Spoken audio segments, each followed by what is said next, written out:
Ser la mayor le confirió, sin duda, un cierto garbo, una mezcla de gracia y poder que, en teoría, no le podrían ser arrebatados.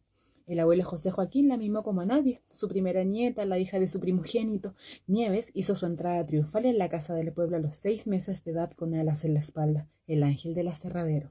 Si el abuelo sufrió porque su sexo no fue masculino, nunca lo demostró, como si la excesiva cantidad de hombres de su familia lo hubiese dejado exhausto. Que con Nieves interrumpiera el apellido tampoco pareció tan grave. Algo raro debía de haber sucedido entre sus abuelos, una confusión genética de algún tipo para que sus hijos, a su vez, tuviesen solo hijas y únicas, Nieves, Ada, Luz y Lola, cada una concebida para ser y existir en soledad.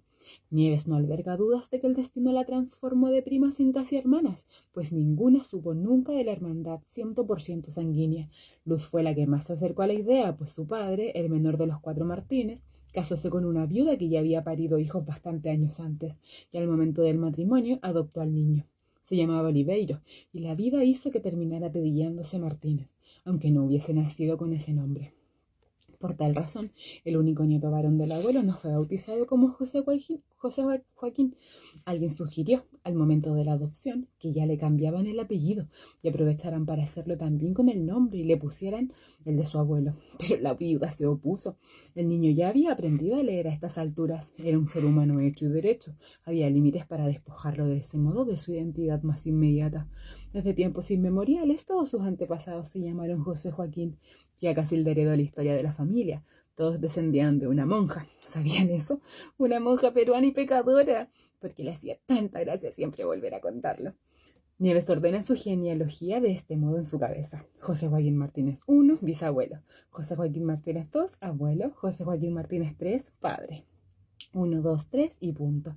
A los anteriores los ignora. Están muy lejos de su historia presente. José Joaquín I, bisabuelo, tuvo 10 hijos y una hija, Casilda. José Joaquín II, el abuelo, fue primogénito y por ello heredó el aserradero. A su vez, él tuvo solo 4 hijos, todos varones, padres de las 4 primas. Al morir José Joaquín II, abuelo, le dejó el aserradero a su hermana Casilda, no al padre de Nieves, que era su hijo mayor. Aunque los sobrinos de la tía Casilda nunca fueron sus dueños legítimos, se alimentaron largamente de los bosques y de su madera.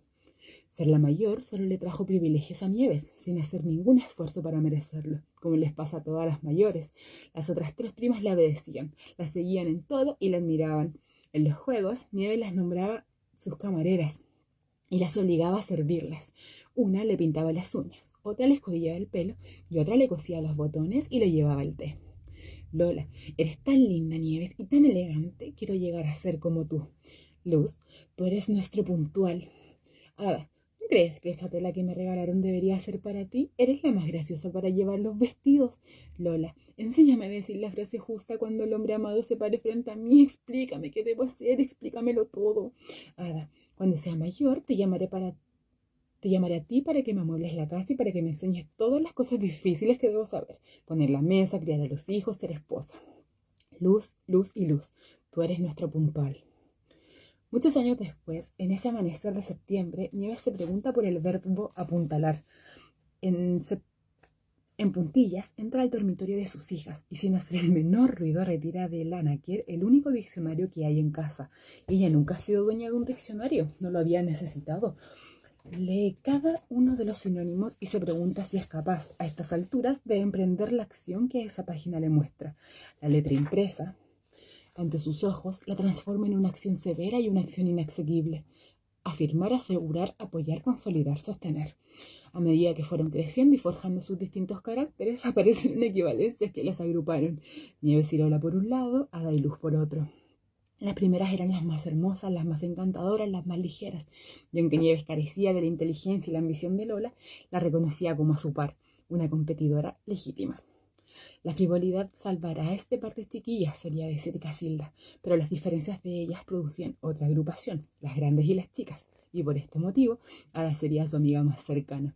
Hasta el día de hoy, a Nieves le parte el corazón recordar la congoja de Ada cuando ella decidió casarse. No resistió a la idea de que su compañera de juegos hubiese optado por la adultez y rompiera con alevosía la férrea red que habían creado desde la primera infancia. Es muy pronto, Nieves, tienes la vida entera para hacerlo, se quejaba como de pronto. Ada, nunca es pronto para casarse. Imagínate que nadie más me lo propone y me transformo en una solterona. Pero tenemos tantas cosas que hacer aún, Nieves, tantas cosas que hacer. No te cases todavía. Hasta que debió intervenir Oliveiro, el único que siempre tuvo ascendiente sobre Ada, para tratar de convencerla de que el matrimonio de su prima no empañaría la relación, solo la transformaría. Y que basta, que se quedara tranquila y no molestara a Nieves con sus aprehensiones. Tenemos tantas cosas que hacer. El mundo es infinito, Nieves, le rogó Ada. Hace poco tiempo discutía con Lola sobre las diferencias entre sus hijas y ellas mismas, y recuerda que después de sesudos análisis, Lola dijo su frase acostumbrada cuando deseaba sintetizar: es tan simple como esto. Lo que marca la diferencia entre nosotras y nuestras hijas y cualquier generación venidera es que ellas, a pesar de la globalización, nunca fueron dueñas del mundo. Nosotras sí, eran los 60 y los 70. Creímos que el mundo era infinito. Nieves piensa a veces que tal vez no fue solo el azar el que las dejó a Lola y a ella en Chile, que la partida de dos de las primas al extranjero en distintos momentos y por distintos motivos marcó una etapa en la cual las dos restantes aprendieron a contar la una con la otra de un modo permanente y único, como suelen hacerlo los que no tienen más remedio. Igual se sentía un poco sola, nunca tuvo grandes amigas, ¿y dónde podría haberlas conocido sino en el colegio? ¿Y cómo entonces estaban las primas? ¿No las necesitó? Incluso le sobraban un poco, pero las primas partieron y Lola, la que permaneció junto a ella en el país, era una persona muy ocupada. Mira, Nieves, a veces no tengo tiempo ni hacer una llamada, pero lo que sí puedo y hago puntualmente es revisar mi correo electrónico todas las mañanas. ¿Por qué no aprendes a usarlo? Yo, correo electrónico, estás loca. Ni prender un computador puedo. Cuando se enteró de que Lola y Ada se comunicaban regularmente por esta vía, anulando para siempre las cartas, se sintió expulsada de un Olimpo determinado. Los mails, las nuevas postales. Ante su reclamo, Lola, amorosa a ella, se dio el trabajo de imprimirle la correspondencia y enviársela cada 2 semanas a casa con un mensajero de su oficina. Y lo que le ocurrió a Nieves al cabo de un tiempo fue previsible. Quiso participar, se fascinó con esa comunicación tan rápida, casual y expedita, tan fácil, no quiso quedar marginada. Fue entonces cuando accedió a aprender el uso de Internet. Había un computador en el dormitorio de sus hijos, el mismo que usaba toda la familia, y le rogó a uno de los mellizos, Pedro, el más afable, que le enseñara. Para decir la verdad, le costó un tiempo, siempre cometía algún error, no se atrevía a usarlo estando sola. A la hora en que las niñitas hacían sus tareas, aparecía Nieves con un email en la cabeza. No, pues mamá, estamos trabajando. Si hubiera más de un computador en esta casa, aprovechaban para hacer su pliego de peticiones, que ella escuchaba como a la lluvia caer. Era impensable comprar otro. Y además las piezas eran muy chicas, tampoco cabrían en el dormitorio de las niñitas, donde no entraba ya un alfiler.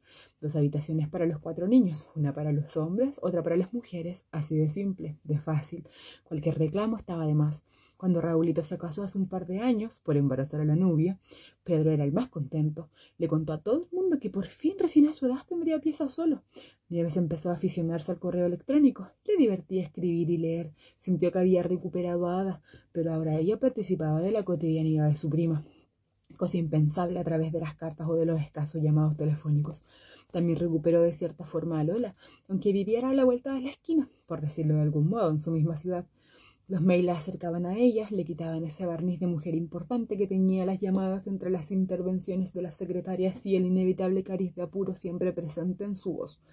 Otra forma de comunicación humanizaba a Lola frente a sus ojos.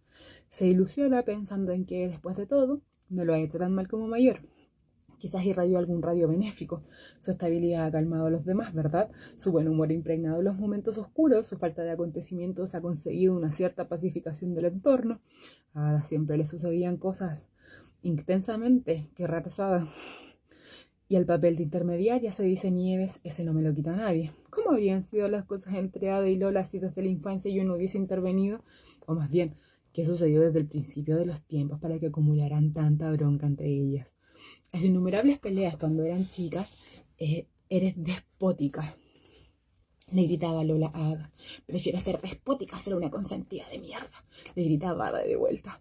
Los miles de conflictos a medida que fuimos creciendo, siempre Luz y yo jugando en la neutralidad, no había otra forma. Era evidente que el corazón de Luz la llevaba siempre hacia Ada, pero era cuidadosa de que Lola no se percatara. Al contrario que ella, piensa Nieves, mi neutralidad era genuina. Siempre tuve la capacidad de calibrar ambos lados. Para ello resultaba importante ser la mayor. Me convirtieron, quizás sin quererlo, en el árbitro de la familia. Y eso, al menos eso lo hice bien. Pero entonces, ¿por qué este complejo de inferioridad? Se pregunta con candor si no será injustificado. También se pregunta por qué el intelecto tan soberbio y arrogante ejerce ese poder de intimidación sobre la falta de intelecto, reconociéndose en culpa solo porque las otras han usado el cerebro más que ella. Ada escribiendo, Lola pintando. Sin embargo, ahí estaba Raúl, su único marido, la que se casó una vez para siempre. Ahí están sus 4 hijos, todos de ojos doblemente verdes, los mellizos, las niñitas, como las llama, aunque una ya cumplió los 20. Nadie podrá negar cuando se ha dedicado a ellos, como los convirtió en el centro mismo de su vida, su actividad medular. A veces teme estar más enamorada de la maternidad que de sus hijos, o más bien de haberse enamorado desde un principio más de sí misma como madre que de los seres de carne y hueso que parió. Nieves intuye que, al casarse, se arrojó a sí misma fuera de la tribu. Quizás fue la quiebra del aserradero. El sobrevivir casi en simultáneo tal vez fuese aquel acontecimiento y no otro el que la expulsó.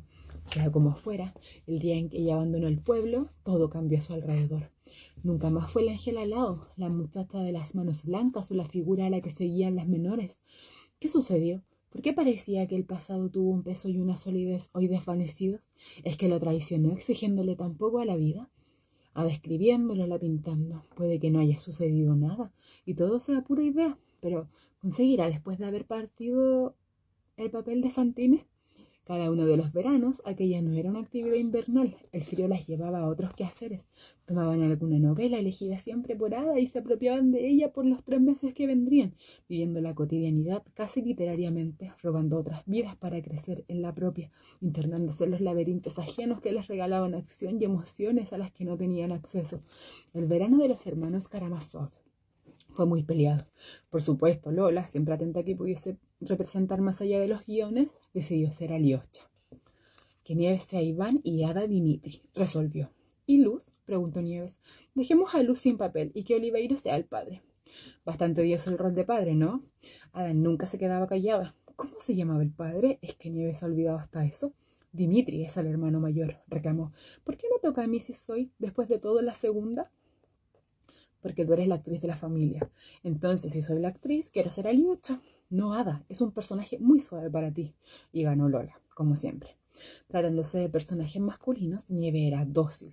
Le daba más o menos igual uno que otro. Iván o Dimitri. Está bien el que me asignen. Pero cuando llegó el momento de los miserables, luchó sin cuartel. De inmediato, Lola quiso ser Fantine. Le parecía un personaje suficientemente dramático y sexual y contrastante como para ella. Nadie se oponía a que Luz, con su inocencia y su dulzura, fuera Cosette y que Oliveiro se apropiase de Jean Valjean. En medio de los integrantes de las inteligentes observaciones de Lola para justificar su elección y para manipular a su favor, la mayor intervino, cortante e implacable. Fantine seré yo. Los preciosos ojos de Lola se ensombrecieron, pero Nieves no dejó lugar a réplica. Elige, o el comisario Harbert o el joven Marius. No, Marius es un personaje melifluo. Quiero ser Fantine, insistía Lola. No, ni lo sueñes, cortó Ada. Nieves será Fantine y yo seré Harbert y tú Marius. Si no te gusta, quedas fuera. Oliveiro te llevará sobre sus hombros por todos los alcantarillados de París. ¿No te parece fascinante? Le alentó Nieves apuntando a las debilidades de su prima. Prefiero que me salve de la calle, me cuide en el lecho de muerte y se haga cargo de mi hija, contestó Lola muy seria. Eso es mejor que andar por los alcantarillados. Más tarde, cuando las 2 mayores quedaron solas, Ada le preguntó despacito como quien no quiere la cosa. ¿No me cambiarías a Fantine por Javert? No, me niego a ser un hombre, respondió Nieves con tono firme, temiendo que le quitaran lo que le había costado obtener. Ada tuvo que acatar. Más tarde Oliveiro opinó que el mejor Javert sería el encarnado por ella. Te tendré todo el verano persiguiéndome, bromeaba. No podré respirar sin que tus ojos me controlen. Aún así, todos quisieron ser Fantine y ganó ella. Hubo solo un verano en el que no pelearon, el verano que personificaron Mujercitas. Si hoy jugáramos a la novela, se pregunta Nieves, ¿me elegirían como Fantine?